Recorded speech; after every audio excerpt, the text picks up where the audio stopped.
자, 우리 인사하고 시작하도록 하겠습니다. 여러분, 안녕하십니까. 자, 오늘은 금요일. 진짜 금요일입니다. 뭔가 엊그저께도 둘이 같이 찍었었는데, 예, 오늘은 금요일입니다. 네. 즐거운 금요일, 연휴가 시작되는 금요일. 다음 주 월요일날 대치금요일도 맞습니다. 쉬는 거 아시죠? 네, 맞습니다. 쉬십니까? 네, 쉽니다. 저희는 원래 쉬는 날입니다.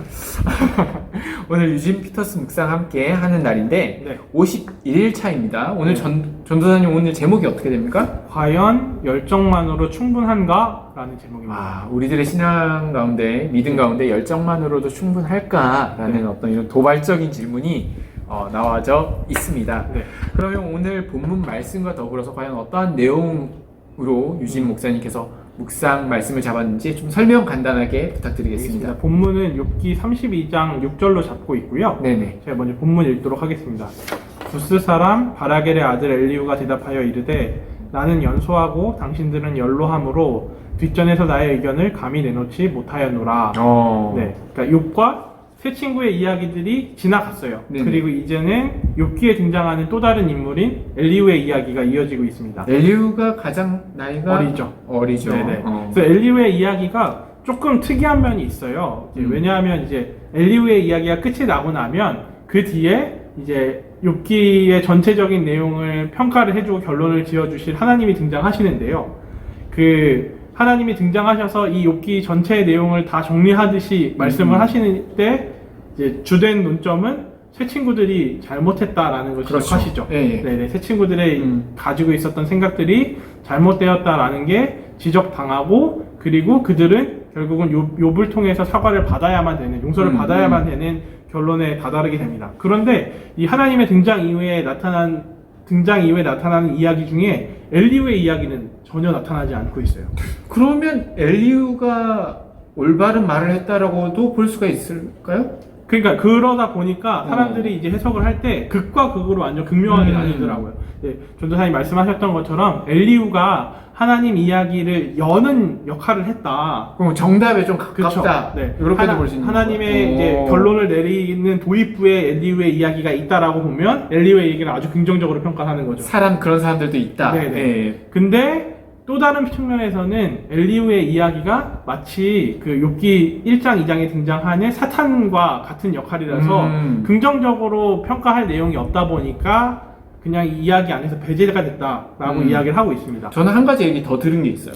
어떤 겁니까? 특히 이제 하나님께서 엘리후에 대해서는 얘기를 하지 않지 않습니까? 그래서 네. 이거 성경 처음에 편집을 할 때 엘리후의 얘기가 없었는데 원래는 삽입되었다는 얘기가 있어요. 삽입되었다. 왜냐하면 하나님께서 엘리후에 대해서도 어떤 얘기를 해줘야 되는데 네. 없고, 그리고 엘리후가 아까 첫 번째 긍정인 것처럼 그런 뉘앙스로 해석하시는 분들이 많아서 삽입된 게 아닌가 이렇게 주장하시는 분들도 있더라고요. 맞습니다. 그러다 보니까 오늘 나눔을 같이 들으시고 또 여러분들 나눔 들으시면서 성경을 한번 읽어보셔서 여러분들이 생각하시기에는 엘리후는 어떤 사람인가 한 생각을 정리해보는 것도 굉장히 좋을 것 같습니다. 한 3장 정도 되더라고요. 네. 32장, 3장, 4장, 5장, 한 4장 정도 되는데, 저도 이제 쭉 읽어봤는데 엘리후의 어떤 그러한 연설들이 되게 괜찮아요. 되게 좋더라고요. 그렇죠? 저는. 맞습니다. 저희가 오늘은 사실 엘리후에 대해서는 다루지는 않을 거죠. 연설에 대해서는. 네네. 그럼 오늘 주된 관심사는 어디가 됩니까? 오늘의 주된 관심사는 저 본문에서 읽어드렸던 것처럼 엘리후의 연소함, 나의 어림에 대한 이야기들에 초점이 많이 맞춰져 있습니다. 네. 유진 목사님이 이제 그런 얘기들을 합니다. 엘리후가 어떤 얘기를 했다라기보다는 엘리후가 32장에 보면 첫 등장신이 한 장에 걸쳐서 나오게 됩니다. 맞습니다. 별다로 욥의 고난이 왜 당했는지에 대해서는 아무런 얘기들이 없어요. 단지 꾸짖는 얘기를, 굉장히 도발적이고 젊은 패기와 열정을 닮은 열심의 그 모습을 담아놓고 있어요.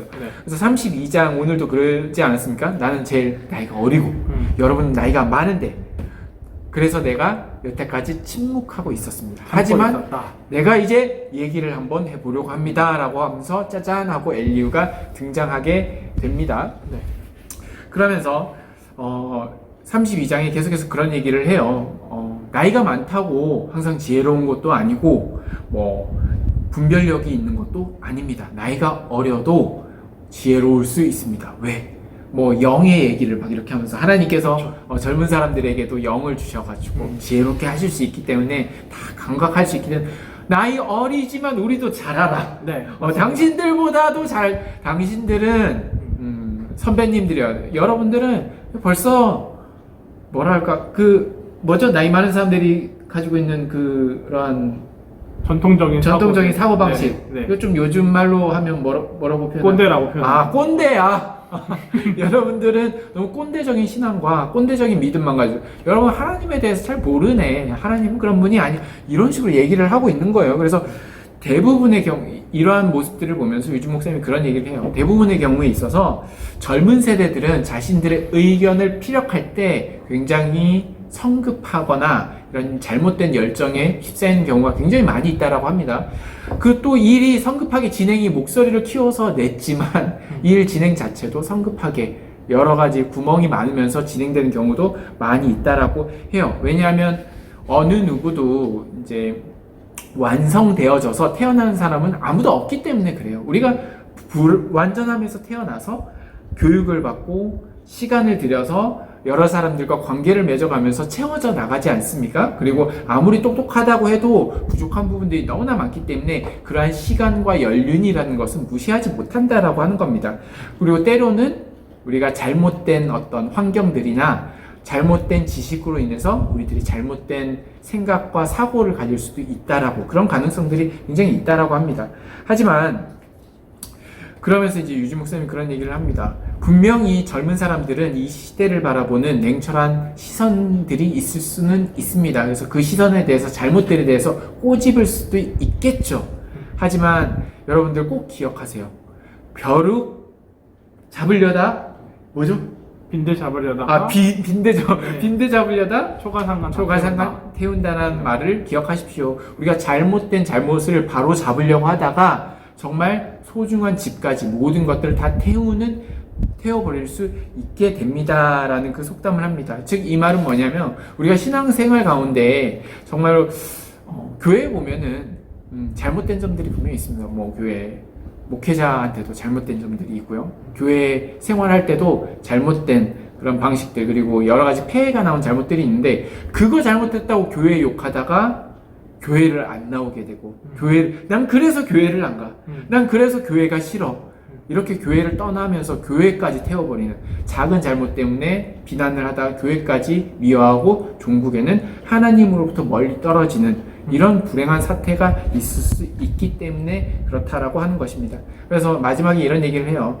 이렇게 엘리후처럼 자그마한 어떤 실수 하나 때문에 어떻게 보면은 그 욥의 세 명의 친구들의 그 신학들이 다 틀린 건 아니지 않습니까? 분명히 올바른 게 있는데 욥에 관해서 잘못된 말씀을 전했던 것뿐이지 완전 틀린 것은 아니죠. 우리가 작은 걸 바로잡으려고 하다가 정말 큰 걸, 소중한 걸 잃어버린 적은 있지 않습니까? 라고 한번 질문을 하고 마치게 됩니다. 맞습니다.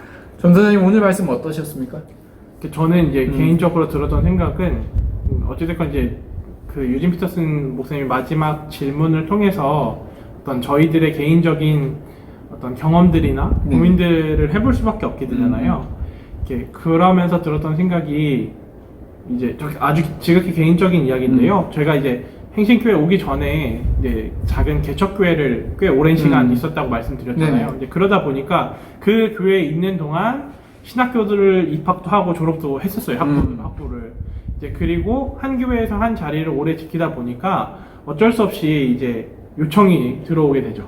예를 들면 담임 목사님께서 그냥 같이 교회에서 사역을 하는 게 어떻겠냐라는 식의 이야기를 사실은 굉장히 많이 들었어요. 근데 그때마다 어떤 제가 가지고 있는 논리랑 제가 가지고 있는 사고들로 다 거절을 했었죠. 근데 주로 거절한 이유는 개척교회이다 보니까 헌금이 들어오면 교회가 운영할 때 필요한 것들, 아주 없으면 안 되는 것들이 있잖아요. 뭐 월세, 건물 임대료라든지, 그리고 교회가 뭐 진행해 나가면서 필요한 음식들, 뭐 주일날 식사도 했어야 되니까 그때는, 그리고 뭐 경비들, 그런 것들을 다 처리하고 나면 목사님의 사례를 제대로 해드릴 수가 없는 상황이었어요.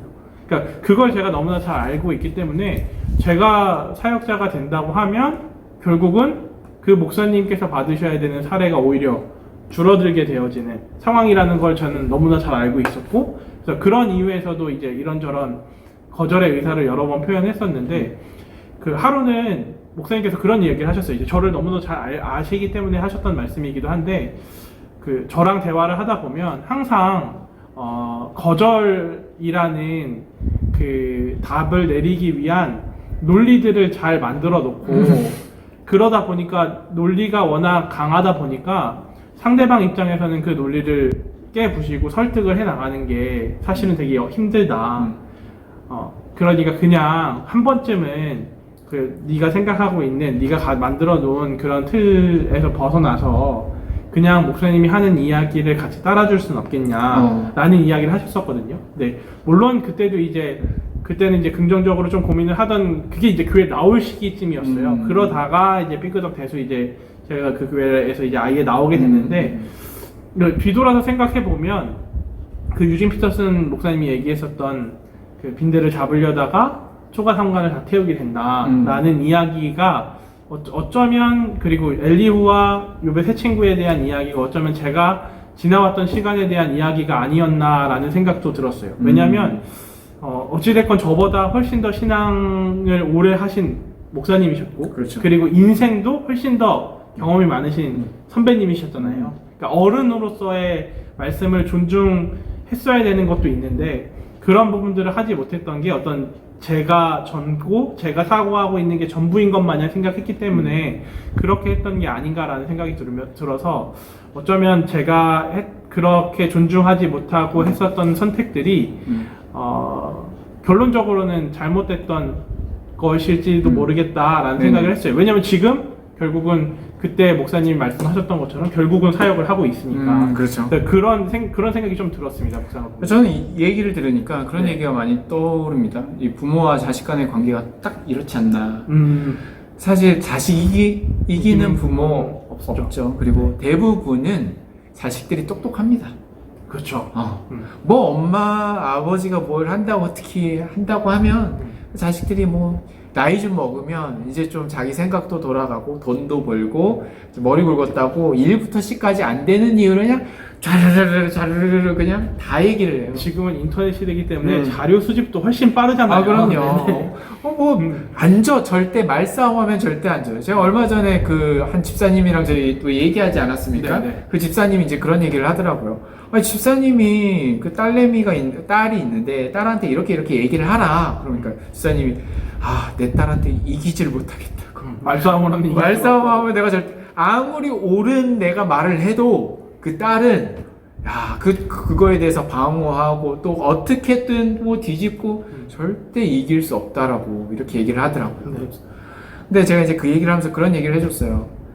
아니, 지사님, 애들은 다 똑똑하니까 자기 뭐 생각해보니까 얘기를 할 수 있겠지만 딸한테 그러면 되죠. 뭐 나중에 니들도 나이 아빠 먹어봐라. 그럼 엄마 말이 맞다라는 거 다 알게 될 거다. 그 말뿐이라는 거 비겁한 변명 아닙니까? 변명하고 뭐 논리 세우고 해봤자 이미 세월을 지나가면서 지내왔던 어떤 연륜이나 경험들 그런 것들이 다 있으니까 좋은 얘기 해주는 거죠. 맞습니다. 네. 그래서 부모와 자식 간에 이런 게 또 생각이 나고, 그렇죠. 또 신앙 간에도 신앙 교회 장면에도 그런 모습들이 많이 있는 것 같아요. 그러니까 어떻게 보면 젊은 세대들, 그러니까 엘리후와 같은 젊은 세대들, 젊은 신앙인들, 세대들 입장에서는 무언가 지금 어른들의 신앙하는 모습들이 합리적이지 못한 것 같고, 어른들의 신앙을 우리가 기복 신앙이라고 많이 규정을 하고, 예전엔 기복 신앙 가졌다고 하면은 좀 좋은 의미였거든요. 그렇죠. 근데 열심을 가지고 있는 의미였고, 신앙에 대해서 반복적이고 습관적이고. 네, 맞습니다. 그랬는데 요즘은 기복 신앙 하니까 굉장히 좀 뭐랄까요, 부정적인 이미지가 됐다고 할까. 차원 낮은 수준 그렇죠. 인식을 하기 성경을 잘 몰라 젊은 세대는. 젊은 세대 이렇게 표현을 하죠. 네. 그래서 이제 어떻게 보면 본질을 강조하면서 이제 형식은 별로 중요하지 않다라는 형식 의식이 좀 많이 있는 게 아닌가 하는 생각이 들었어요. 젊은 세대 안에는. 근데 맞아요. 사실은 이제 전사님이 이야기했던 것처럼 어르신들 그리고 고전적인 어떤 사고를 가지고 있고 그런 신앙의 형태를 보이시는 분들이 다 잘못됐다. 다 문제가 있다라고 이야기할 수는 사실은 없잖아요. 맞아요, 네. 맞아요. 이분들이 뭐, 그쵸. 아까 꼰대라는 표현도 했지만, 그쵸. 이분들이 네. 나 때는 말이야. 나 때는. 그죠. 그래서 나 때는 교회 생활을 이렇게 했네. 나 때는 삶을 이렇게 살았네. 이런 소리들 굉장히 듣기 싫다고 하죠. 여러분, 나 때는이란 표현은 하시면 안 됩니다. 젊은 세대들이랑 있을 때. 라떼는 이꼬르 꼰대. 꼰대. 이렇게 예, 되어버리니까. 그렇다고 합니다. 네. 그래서 나 때는 뭐 과거에 그랬지. 그리고 왕년에는도 안 됩니다. 왕년에도 안 됩니다. 네. 그런 말은 안 한다고 뭐 다른 표현을 한번 찾아보시기 바랍니다. 그러면서 이제 기성세대의 어떤 기복신앙 뭐 이런 것들 다 잘못됐다 그러고 젊은 세대들은 정말 웃긴 게 뭐냐? 젊은 세대들은 그래요. 일주일날 뭐 우리가 하나님의 사랑으로 이미 구원을 받았는데 아니 바쁜 일 있으면 교회 못 올 수도 있는 거지. 내가 뭐 교회 한 번 못 온다고 해서 일말의 죄책감 같은 것도 없어요. 죄책감을 가져야 되는 것도 아니죠. 근데 네네. 예전 세대 분들은 교회를 안 가면 큰일 나죠. 그렇죠. 큰일 나는 줄 알았죠. 뿐만 아니라 뭐 매일매일 기도하는 시간이라든가 새벽 재단 쌓고 수금 예배까지 목숨 걸고 걷고 막 그랬었어요. 근데 처음에 이제 그러다 보니까 교회에서 기복 신앙에 대한 폐단이 너무나 많이 나오는 거죠. 예를 들면 하나님한테 자녀를 위한 복이라든가 이런 네. 것들을 뭐 뭐죠? 1000번째.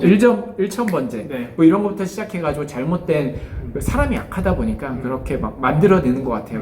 네, 그런 시스템만 골라내야 되는데 우리가 그렇게 골라내다 보니까 어떻게 됩니까? 결국은 초가집을 우리들의 집을 다 태워버리는 네. 거죠. 교회? 내 마음이 교회다. 음. 우리 집이 교회다. 교회는 건물이 아니죠. 교회는 건물이 하면서. 아니죠. 그 네. 교회 뭐 코로나인데 지금 뭐 어딜 가요? 한 번 1년 동안 뭐 그냥 집에서 해요. 우리 집이 교회인데 이렇게 내가 해서 있는 곳이 예배처이고. 그러다 보면은 결국 우리들의 신앙도 태워버리고 하나님도 태워버리고 점점 내 마음은 다 태워버리고 있는 그런 형국에 빠지고 있는 게 아닌가라는 생각을 한번 해봅니다. 맞습니다. 네. 이렇게 준비하면서 저희가 이런 내용 가지고 이제 논의를 하다 보니까 이제 우 목사님도 도움을 주셨는데 우 목사님께서 이제 정리해 주셨던 내용 중에 하나가 그런 거죠. 기복 신앙, 어른들의 신앙, 고전적인 신앙, 기복 신앙이 문제라고 비판하는 청년들이 있다면 과연 그러면 그 청년들을 기도하고 있는가 라고 돌이켜 봐야 된다는 거죠. 근데 대부분은 그렇게 기복을 그렇죠. 복을 구하는 기도를 할 바에는 기도를 안 한다 라고 이야기를 하면서 기복 신앙을 까고 싶은 사람들은 네. 기복 신앙을 가지신 분처럼 기도하는 사람만 그렇죠. 더 많이 기도하시는 거죠. 깔 수가 있는 겁니다. 여러분들 기복 신앙 하시는 신앙으로 열심히 사시는 분보다 기도를 안 하면 그냥 입 다물고 그냥 있으시면 됩니다. 우리가 좀 그래야 되지 않나. 왜냐면 결국은 그렇게 해서 내가 하나님께서 내가 기도한다고 해서 나에게 복을 주시는 거라고 생각하지 않기 때문에 기도를 안 한다라고 결론을 나게 되면 기도를 안 하는 이유가 결국은 그것도 반대로 기도하는 이유가 기복이라는 것과 맞닿아 있기 때문에 그것도 결국은 잘못된 신앙이 돼버린다는 거죠. 내가 생각하는 그냥 신앙이 없는 거야. 그렇죠. 기도도 안 하면서 기도하는 사람 뭐라고 하는 건 이건 도대체 뭡니까? 그렇죠. 아주 이상한 거죠. 네. 기도 적어도 어느 정도 하고 그분들을 뭐라고 해야겠죠. 네, 1시간 기도하는 사람들 보고 1시간 기도한다고 하나님께서 들어주시겠어? 뭐 이렇게 얘기하는 사람은 1분도 기도 안 해. 그렇죠. 뭐가 대단한 건지 모르겠습니다. 그래서 어떻게 보면 그러니까 저희들이 예전에도 사역자들끼리 그런 이야기 했었는데 전도사님이나 제 어린 시절을 돌이켜 보게 되면 그러니까 부모님들 세대의 신앙이 어떠셨냐면 저희들 아주 깐난 아기 때부터 새벽 기도를 하셨잖아요. 그렇죠.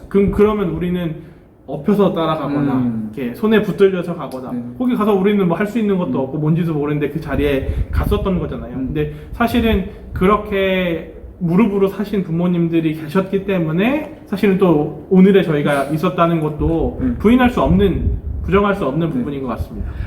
맞아. 우리 이번 주에 네. 그런 일이 있었잖아요. 우리 권사님들이 교회에 오셔가지고 주방 정리를. 네, 주방 정리를 한번 하셨어요. 그러니까 냉장고 정리가 안 돼 있다 보니까 2년간 한 번도 청소가 안 돼 있어서 썩어 나는 겁니다. 썩어 나요. 근데 이제 사실 저희도 이제 뭐 도와서 이것저것 하긴 했지만 제가 이제 들었던 마음이 뭐냐면 권사님들 연세가 좀 많으시지 않습니까? 그렇죠. 얘기 들어보니까 집에서 교회까지 가려면 버스 정류장까지 가서 버스 정류장에서 또 차 한 40분 타시고 이러고 오신 거예요. 그러니까 집에서 교회까지 한 1시간 반 정도 걸리는 거리를 오셔가지고 그 몇 시간 동안 주방 다 정리하시고 이렇게 돌아가시는 모습 보면서 제가 굉장히 마음이 안 좋았어요. 왜냐하면 조금 더 젊은 사람들이 청소할 수 있는 건데 그렇죠.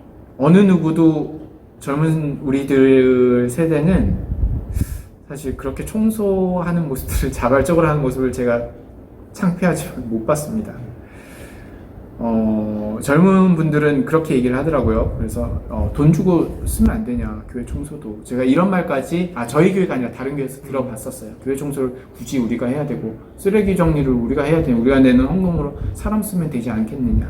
우리 너무 아프다, 애 키우느라. 젊은 애기들. 근데 저 어렸을 때 저희 부모님이 저 애기 때 업고 와서 교회에서 풀어놓고 그렇게 젊으실 때 청소하셨거든요. 그런 모습 보면서 하셨던 분들이 지금 다 권사님 되셔서 그렇죠. 안타깝게도 그분들이 아직까지도 합니다. 그런 모습들이 어떻게 보면은 굉장히 미련한 모습일 수 있는데 제가 생각할 때는 그 어느 누구보다도 교회를 사랑하시는 분들이 아닐까라는 가장 아름다운 모습이죠. 그럼요. 그게 우리들 소중한 모습으로 우리들에게 다가오지 않나라는 생각을 해봅니다. 네. 그래서 조금 더 교회를 사랑하시는 마음이 있다고 한다면 입이 아닌 좀 행동으로 우리가 무언가를 할 수 있는 것들이 분명히 있지 않을까라는 또 생각도 들었었어요. 저도 열심히 해야 되고 그분들을 존중하는 의미가 어떻게 보면 그런 어떤 몸으로 해야 되는 일, 허드렛 일들을 저희들이 하는 게 사실은 그분들을 존중해드리는 일이라고 생각하고 존경을 담아서 우리가 배워야 될 모습이라는 생각이 듭니다. 그분들은 이제 까방권이라고 하죠. 그렇죠. 아무리 잘못해도 괜찮습니다. 저희가 항상 까임 방지권이라고 해가지고 항상 존중하고 그런 분들이 너무 많으세요. 그래서 너무나 기성세대에 참 많으세요. 맞습니다. 젊으신 분들도 청년들이나 우리 청장년분 20, 30, 40대 분들이 다음 세대에게 우리 청소년들에게 좀 존경받을 수 있는 모습들이 앞으로 신앙인의 모습들이 많이 나왔으면 하는 그런 바람을 또 가져봅니다. 맞습니다. 물려주고 싶은 신앙의 유산이 그런 모습이지 않나 네네네. 하는 생각이 참 많이 듭니다. 네. 그래서 오늘 말씀은 여기까지 할까요? 네. 마지막으로 이제 정리 한마디 부탁드리겠습니다. 오늘 말씀 준비하면서 예전에 담임 목사님께서 설교 중에 예화로 하셨던 내용이 다시 생각이 네네. 났어요. 근데 그 내용이 뭐였냐면 목사님 워낙 이제 어떻게 보면 기독교 인플루언서시잖아요. 네네. 그러다 보니까 이제 외부 집회를 많이 다니십니다. 이번 주도 계속 일요일부터 수요일까지 10번의 설교를 하고 오셨는데 네네. 다녀오신 곳 중에 재작년인가 한번 오살리 기도원에 다녀오셨어요. 네네. 그러니까 어떻게 보면 담임 목사님과 가장 어울리지 않는 집회 장소 중에 한 곳이 아닐까라는 그렇죠. 생각이 들만 했는데 목사님이 거기 다녀오시면서 이제 부목사님한테 이제 울면서 전화를 하셨던 내용이 있었는데 그 내용이 뭐였냐면 가서 이제 설교를 마쳤는데 오살리 기도원 특징이 대부분 다 이제 기도하러 오시고 자신의 문제를 해결받기 위해서 그 자리에 오시잖아요. 그러니까 앞서 이야기했었던 어떻게 보면 복을 기원하는 분들이 굉장히 많으신데 목사님 설교를 마치셨는데 이제 그분들이 이제 앞으로 쭉 나오셨던 거예요. 기도를 받겠다고. 쭉 한 줄로 쓰죠. 안수기도 받으셔야 그렇죠. 되니까 그걸 했는데 이제 목사님이 이제 안수기도를 막 하고 하시다가 이제 현타가 오신 거죠.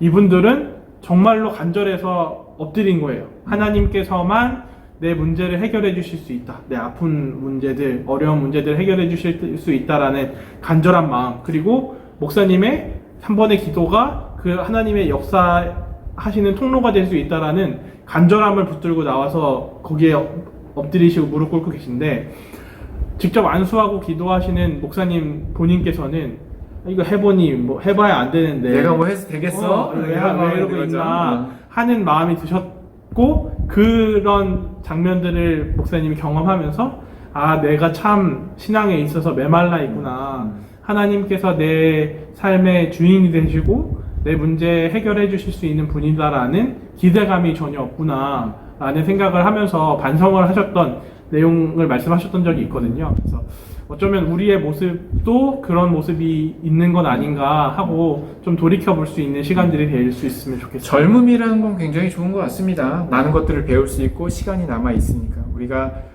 젊은 분들이 얼마나 보실지 모르겠지만 그쵸.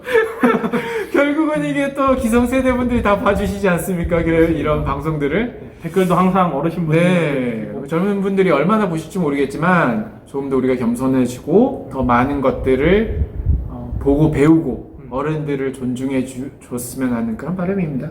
네, 여기까지 하고 마치도록 하겠습니다. 네. 여러분 감사합니다.